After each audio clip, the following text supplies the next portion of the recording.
Hey there everybody, welcome back to the channel.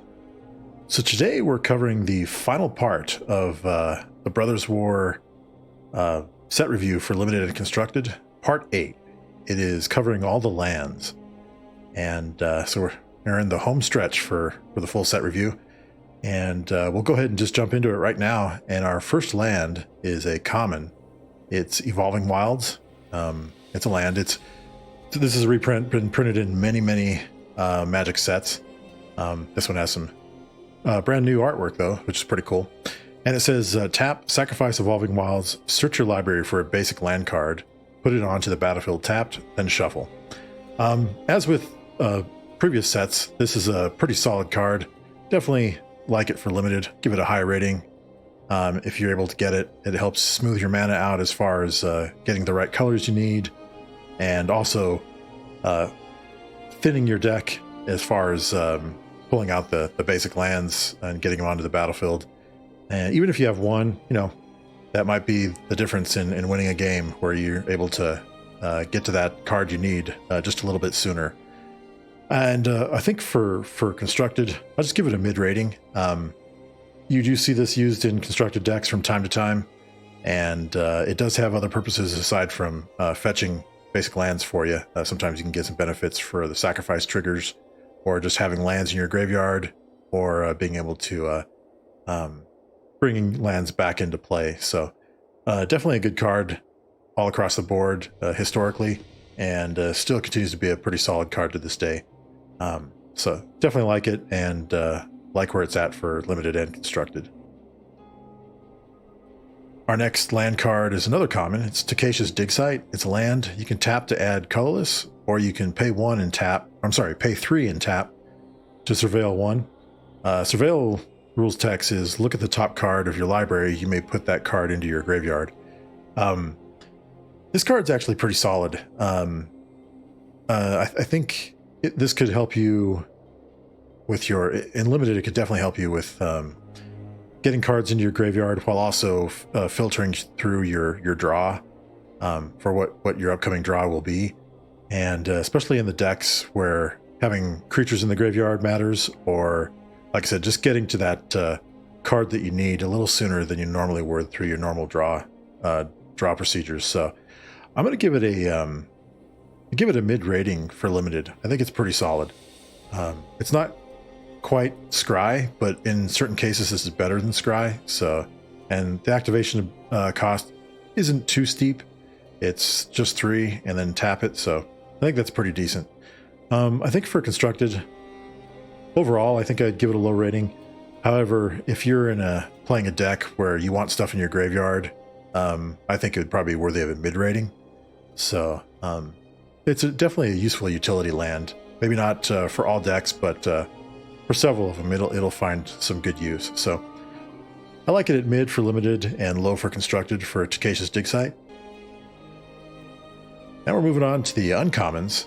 Our first uncommon is Demolition Field. It's a land. You can tap to add colorless with it, or you can pay 2 and tap and sacrifice Demolition Field. You can and then you destroy target non-basic land an opponent controls. That land's controller may search their library for a basic land card, put it onto the battlefield, then shuffle. You may search your library for a basic land card and put it onto the battlefield, then shuffle. So basically, this is a functional reprint of Field of Ruin. Does exactly the same thing, just a different name. That could be useful in Commander. You'll be able to get 2 of the same card with different names, so that's pretty decent. For Limited, I think it's worthy of a mid rating. Even if your opponent doesn't have some kind of land that's causing you problems, you can just still destroy one of their non-basics to make them go get a basic land, and you get a basic land too, and that could help you if you're in need of particular basic land type. So also, good thing to note is that those basic lands for you and your opponent, they both come into play untapped, which is nice.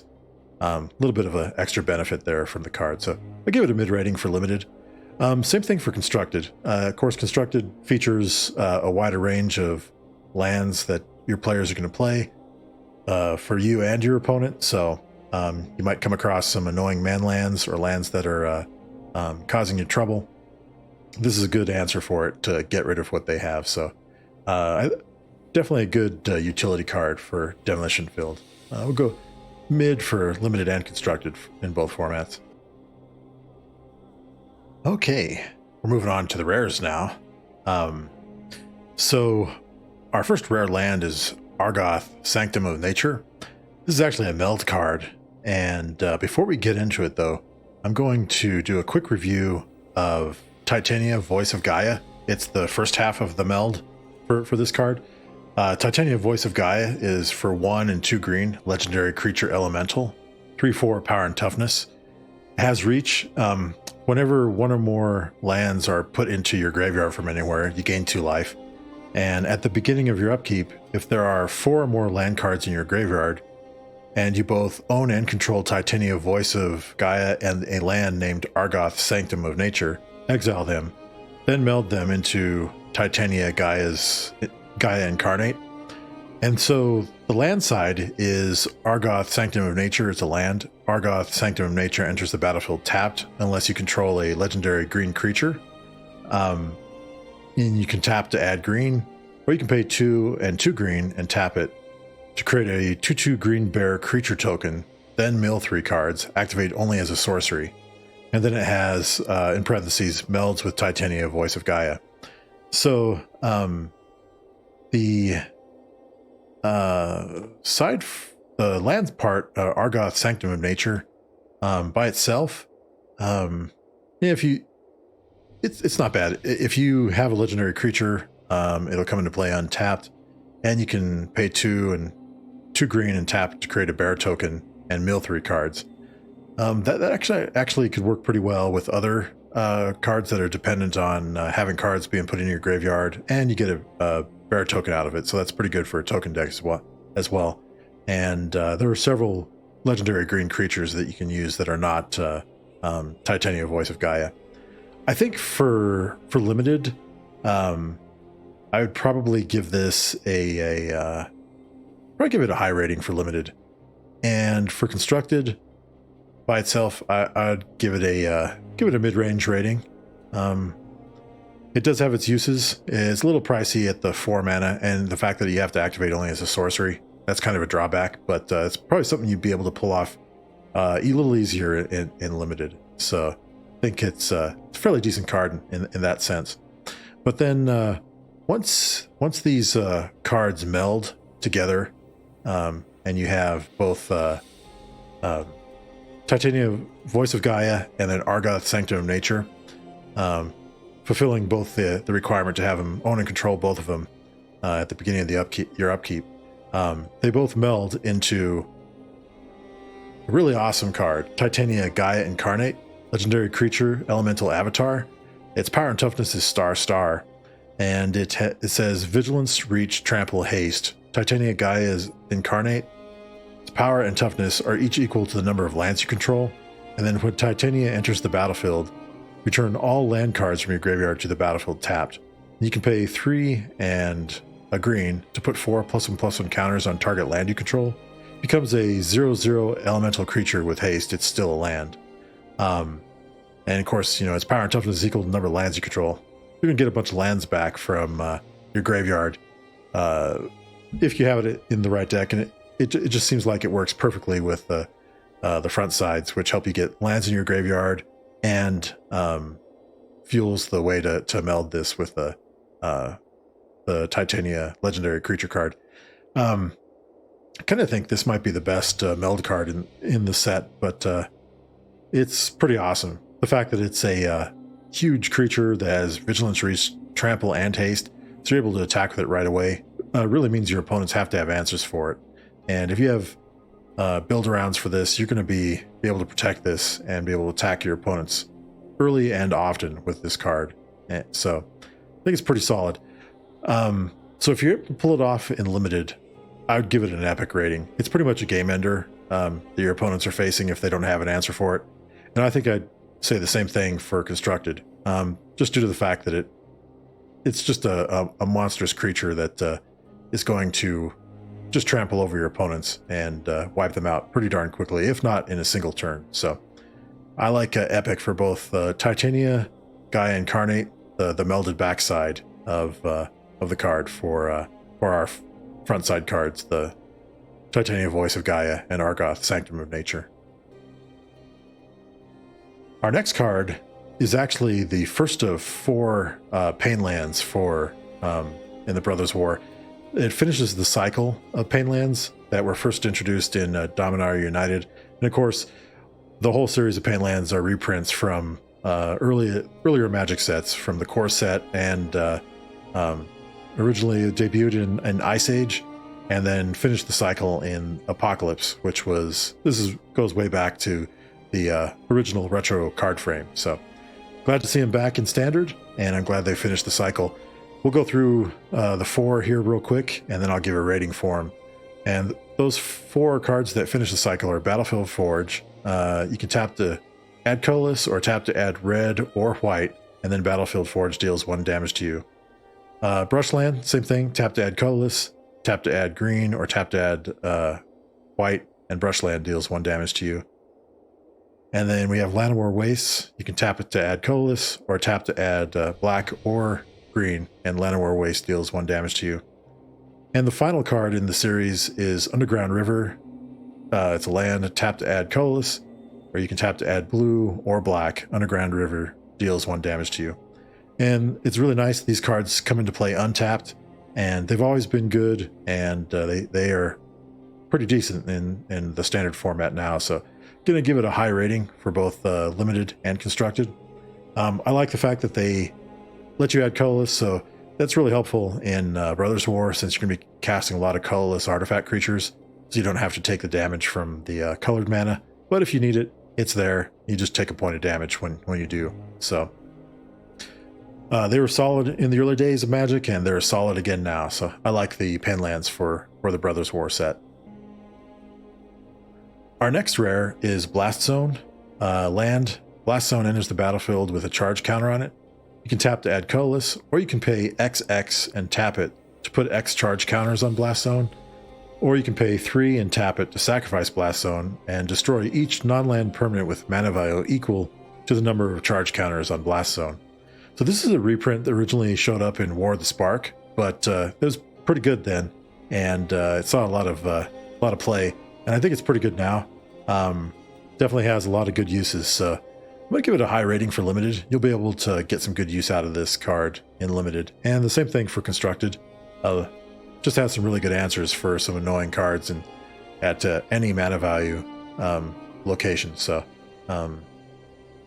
really strong card across the board, and the fact that it's a land, it lets you kind of avoid anything that could counter it or prevent you from using it, unless they have some kind of land destruction. But other than that, you'll be able to use it to take out certain cards that are giving you problems. Our next card is an interesting card. It looks like it's a tribal related card. It's Fortified Beachhead. It's a land. As Fortified Beachhead enters the battlefield, you may reveal a soldier card from your hand. Fortified Beachhead enters the battlefield tapped unless you reveal a soldier card this way or you control a soldier. And you can tap it to add white or blue. Or you can pay 5 and tap it, and soldiers you control get +1/+1 until end of turn. So this is actually a nice tribal card for the soldier theme that you see in the Brothers War set. I think I'd give it a high rating for limited. I think it's pretty solid. There's a lot of soldiers in this set, so it would definitely have its uses. Plus, it's also a land that you can tap for multiple colors, white or blue. It kind of smooths out your land draws, and soldiers are almost all in white and blue, and this fits nicely with it. So I like it for high and limited. For constructed, I think I'd give it a mid rating. It acts as a nice dual land that could come into play tapped if you don't have any soldiers, so it's still pretty decent. However, if you're playing a soldier tribal deck, I would probably give this a high rating. It just fits in naturally with it, and oftentimes it'll come into play untapped, and so that'll help you with your colored mana selection. So pretty solid card across the board. So I think it'll see some play, and it'll find a nice home in the soldier tribal deck. So we'll go high for limited and mid for constructed for Fortified Beachhead. Our next card is Hall of Tags In. It's a land. You can tap to add 1 colorless, or you can pay 1 and tap it to add 1 mana of any color. Or you can pay 4 and tap it to create a tapped Power Stone token. This is an interesting card. This actually might be better than it looks. It's cool that it adds colorless to your mana pool. Not really filling the 1 and tap to add 1 mana of any color. Anytime you're having to pay a mana and then tap it something else to get 1 mana back, that's a net loss of 1, and that, unless you're desperate to filter your mana you need, I'm not too big on that, but it does have its uses every once in a while. However, if you're able to start creating Power Stone tokens with this, each time you activate the 4 tap create a Power Stone ability, in essence, it gets cheaper and cheaper to use, because you can use those Power Stone tokens to activate that last ability. And let's say you got 4 Power Stone tokens on the board that you created from this land. Essentially, tap those tokens into this land, and you just tap it to create another Power Stone token. So after the 4th activation for this, you're going to start to come out ahead as far as net Power Stone tokens and being able to use this ability. Kind of snowballs from there. So just something to keep in mind. The more Power Stone tokens you create, in essence, the cheaper the last activated ability becomes. So I think for this, I'm going to give it a high rating for limited. I think it's something that you probably could use and get some good use out of. Same thing for constructed, just due to the fact that it is a land that helps you generate Power Stone tokens, and the more often you use this, the better it becomes. So, and Power Stone tokens seem to have a pretty good use in both limited and constructed for this Brothers War set, and be interesting to see the full impact of the Power Stone tokens in all the formats. But I think this is a good card that'll help you move that strategy along for you. So we'll go high rating for limited and constructed for the Brothers War Hall of Tags In. Our next land is Mishra's Foundry. It's a land you can tap to add colorless with it, or you can pay 2, and Mishra's Foundry becomes a 2/2 assembly worker artifact creature until end of turn. Still a land. Or you can pay 1 and tap it to have target attacking assembly worker get +2/+2 until end of turn. This is I looked at it, the card this is originally based off of, Mishra's Factory, from way back in the day. I think it originally debuted in Antiquities, and it was reprinted in a few core sets. This is kind of a less powerful version. However, the last activated ability, the 1 to tap to have target attacking assembly worker get +2/+2, is not bad. The previous version, you could just tap it to give an assembly worker +1/+1. So this one makes it where you have to have the assembly worker be attacking. So a little bit of a trade-off to get that additional +2/+2. I think it is a man land. You can just activate it for 2. In limited, I'll give it a high rating. I think it's pretty solid. If you're playing mid to late game and both you and your opponent are out of resources and you're just top decking off the top of your deck to try to get the advantage of your opponent, this might be a good card to use to be able to attack your opponent with, to break a stalemate. For constructed, probably give it a mid rating. It's going to be useful at times. Other times it's just going to be a land that you have on the battlefield. But if you're playing a lot of assembly workers, this might help you break a stalemate or get through for some little bit extra damage on an attacking assembly worker. So yeah, it's not a bad card. It's a decent man land, not overpowered, but it's not weak either. It's something that you could use to really smack your opponent for some damage if it's into the mid or late game. So I think we'll go high for limited, mid for constructed for Mishra's Foundry.